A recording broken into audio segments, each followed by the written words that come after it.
So you tried running Winget in command prompt and got this frustrating error.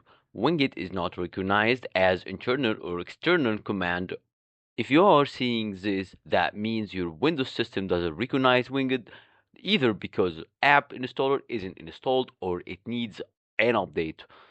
Simply head over to the official Microsoft link, app installer. I'm gonna leave the link in the description below. Download the latest version that matches your Windows system.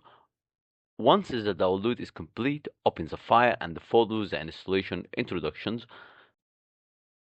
Just hit update and updating app package. It's starting to download.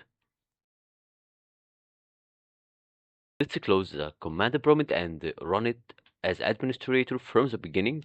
And it's our moment for the truth. Let's type Winget upgrade, hit enter.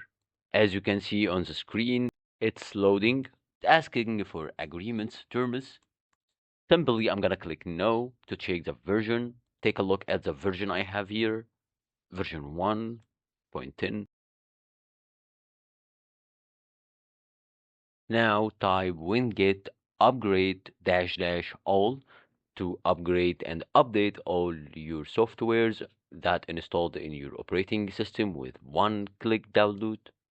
No more manual downloads, no more digging through websites, just one command to keep everything up to date. And now, just a small reminder, sometimes restarting your PC is required to run it without any issue because you might facing some issues if you didn't restart your computer.